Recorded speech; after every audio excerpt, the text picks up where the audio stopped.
জুমার দিনের প্রথম সুন্নত হচ্ছে জুমার দিনের ফজরের নামাজটা জামাতে পড়া।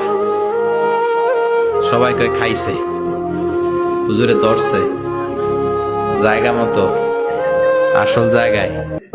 জুমার নামাজের প্রথম সুন্নত হচ্ছে ফজরের নামাজটা কি পড়া? জামাতে। আফদালুস সালাওয়াত ইনদাল্লাহি সালাতুল ফাজরি ফি ইয়াউমিল জুমআতি ফি জামাআহ। বিশ্বনবী বললেন জুমার নামাজের 15টা সুন্নত মুখস্থ রাখতে হবে। 1 নাম্বার সুন্নত ফজরের সালাত জামাতে পড়তে হবে। 2 নাম্বার সুন্নাহ হচ্ছে আসওয়াক, মেসওয়াক করা। মাতহারাতুন লিল ফাম মারদাতুন লির রাব। মেসওয়াক করলে দাঁত পরিষ্কার থাকে, আল্লাহ খুশি হয়ে যায়।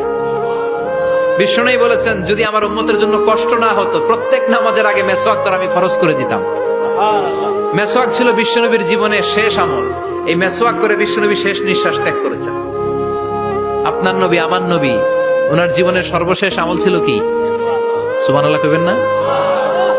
বিশ্বনবী জাইতুনের ডাল দিয়ে মেসওয়াক করতেন। বিশ্বনবী বলতেন নি'মা সিওয়াকিয়া জাইতুন ফাইন্নাহু সিওয়াকি ওয়া সিওয়াকুল আমবিয়া মিন ক্বাবলি। জাইতুনের ডালের মেসওয়াক কতই না ভালো, কারণ এটা দিয়ে আমিও মেসওয়াক করি, আমার আগে সব নবীরাই জাইতুনের ডাল দিয়ে মেসওয়াক করেছে। 3 নাম্বার হচ্ছে দুহুন, তেল মালিশ করবেন।